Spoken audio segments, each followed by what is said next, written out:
Leo hii ni mwendelezo wa ligi kuu soka Tanzania bara, NBC Premier League.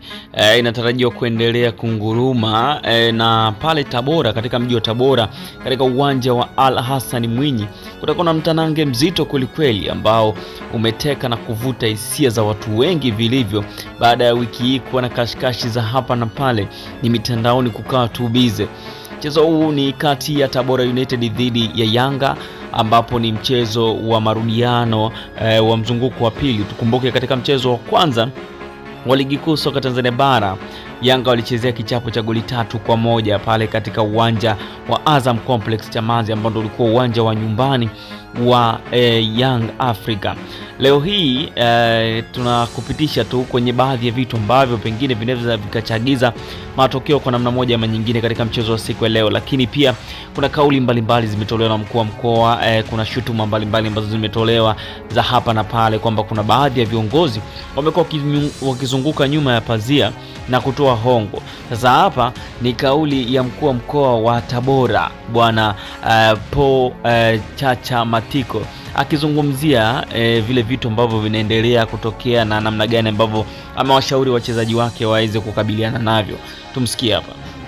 Umethibitisha kweli kwamba wachezaji wa Tabora wanatumia meseji pengine walegeze game au za kupewa hongo kwamba wacheze chini ya kiwango?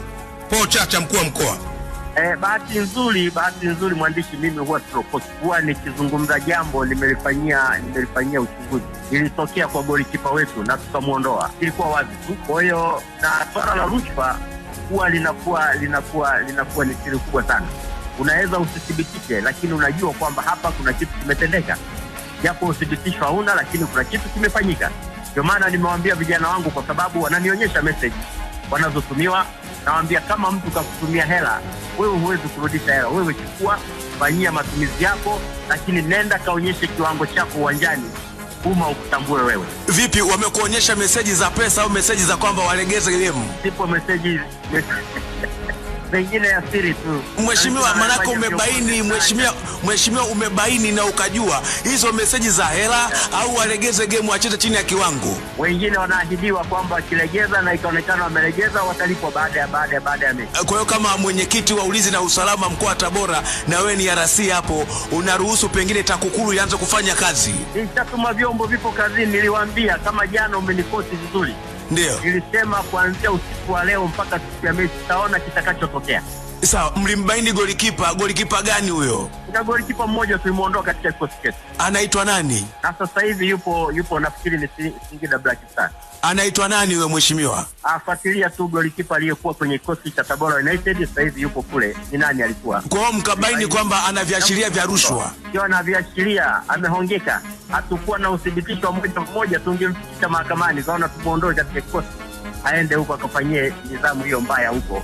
Lakini hata kocha wetu kuna nidhamu ndogo ambazo tumezibaini, tukaona tumuondoe mapema kabla hajaharibu timu yetu. Huyo kocha Makiadi Mkongomani huyo? Yes. Alikuwa na shida gani huyo kocha? Zipo shida ndogo ambazo zilisababisha tumuondoe. Kama zipi hizo shida, mkuu wa mkoa? Mengine si vizuri, kwa sababu ni watu wazima, kuvuana nguo sio vizuri kuyaweka wazi. Lakini zipo shida ambazo tungemwacha angeweza kukaribu kikosi chetu vibaya sana. Kwa hiyo naamua kumsitiri kocha Makiadi. Kabisa. Nikushukuru sana mkuu wa mkoa.